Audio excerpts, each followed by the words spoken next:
Hello and welcome. This is Kristen from the Online Selling Show, and I'm here with another segment in my, I want to say it may be part 6 of taking your business from being a business that's a hobby, or maybe you're just wanting to get started and making it a professional business. I started mine in a, just hobby business, something to pass time when I was pregnant with my son. That was almost 23 years ago. And I kept it as a hobby business for many years, and I recognize and totally understand if that is something that people want to do. That is perfectly fine. But this series that I've been doing has been for those people that really want to make it into something reliable, something that instead of having, let's say, that second job, that you could count on this for $200 a week or $200 a month, whatever it is that you need. This series is basically what kind of skill set, kind of mentality you need to take or have to keep it so that you can count on it to be like a paycheck like anything else as a job. Today's particular topic was, I'm going to talk about the keep it simple. I'm in myself personally, I tend to think things out. I start to get myself ahead of myself, or I tend to overcomplicate things. And I think a lot of us do that. And for me, particularly right now, I'm trying to balance quite a few balls or juggle quite a few balls. And one of it is like, I want to have a very quick velocity because I want a certain amount of cash flow coming in. I believe I touched on that in part 4 or 5, something to that degree.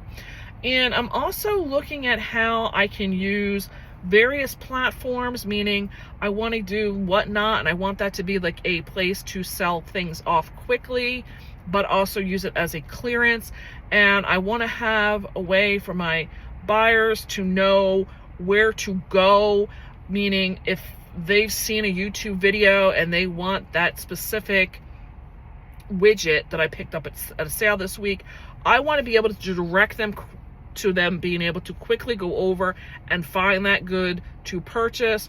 Or maybe they're looking for good deals and I want to direct them to Whatnot, because that's where you're going to find very cheap products, quick products, clearance products, whatever it may be.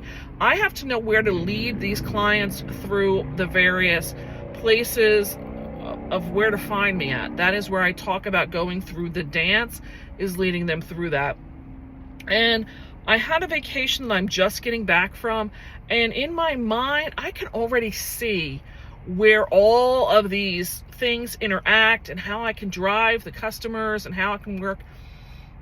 But then I have to draw myself back, because when I'm talking about keeping it simple, I could go and do all this stuff, but the realistic piece is I don't have a ton of YouTube followers right now. So to realistically think that my YouTube followers are chomping at the bit to go buy something, I want to be there. I need to start laying foundation to be there, but I need to take it in progress. Maybe there's some other things that I need to do before I get there that are more important. Meaning, I need to make sure I get my Whatnot sales going and I get some followers and some sales before I'm worried about sending people over there to go buy clearance items. I need to get myself regularly scheduled. I need to start making those goods and realistically seeing what that's going to look like before I make the decision that I want to direct everybody over there. So this is what I'm talking about. People that build houses have a blueprint. You have a general contractor that knows the sequence of which contractor or subcontractor has to come in when. You can't just do everything under the sun all at one time, because it's not going to work. You're not going to have a finished house to live in if people are stepping over one another. It's not going to work. It's just not. I think all of us know that there's a sequence for a recipe. There's reasons why you take certain steps in baking in a product that, or a recipe that you're looking for, an item you want to make. So that's part of what I'm saying, is that you may start getting really excited and really want to do stuff, but you have to learn to keep it as simple as possible. Get yourself actionable steps.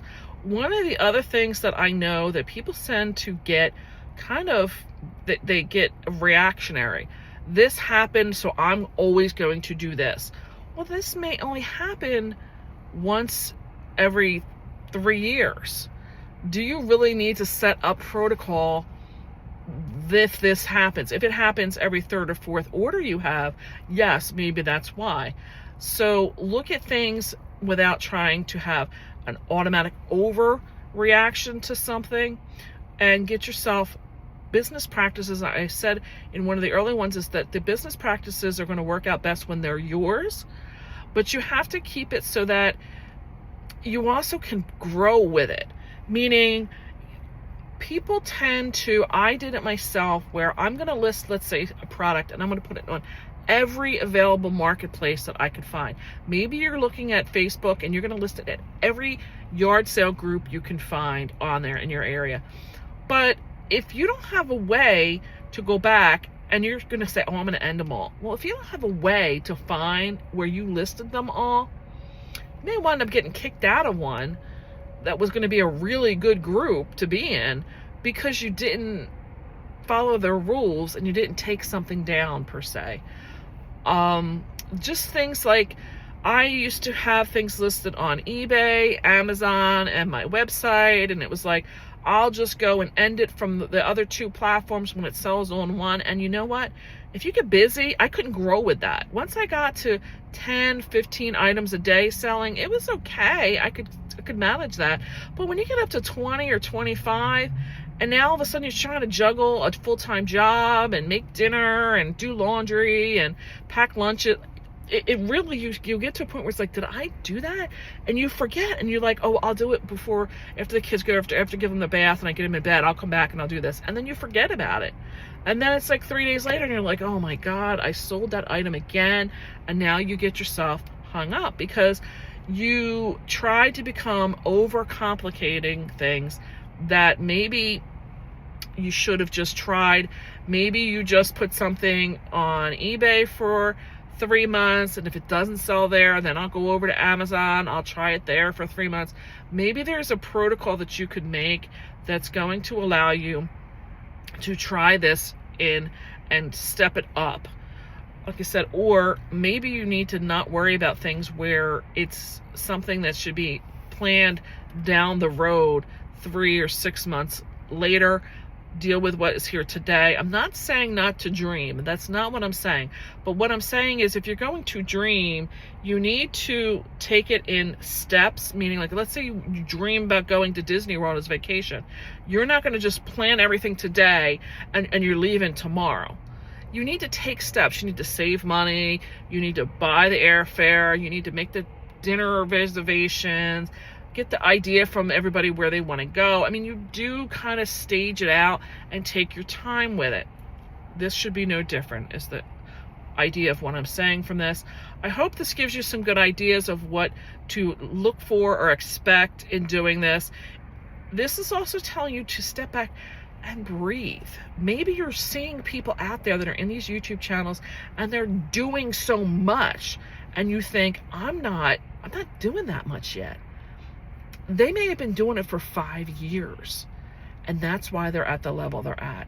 So don't compare yourself to them. Take it at your own pace. You may be questioning, like, does this really this is really what I want? Maybe you really need to just take small steps. Take small steps, but continue to keep taking small steps. Don't just, like I said, don't become reactionary. That goes back to the first segment where I talked about fear and having tenacity. Don't forget the other components that I've talked about in this video, but don't overdream and try to put too much on yourself either, I guess is the point I'm trying to make. Hope you got some good content. I would appreciate a thumbs up if you did. I would really appreciate if you could hit that subscribe button and help me grow the channel. I'm going to say bye for now, and I'll catch you in the next one.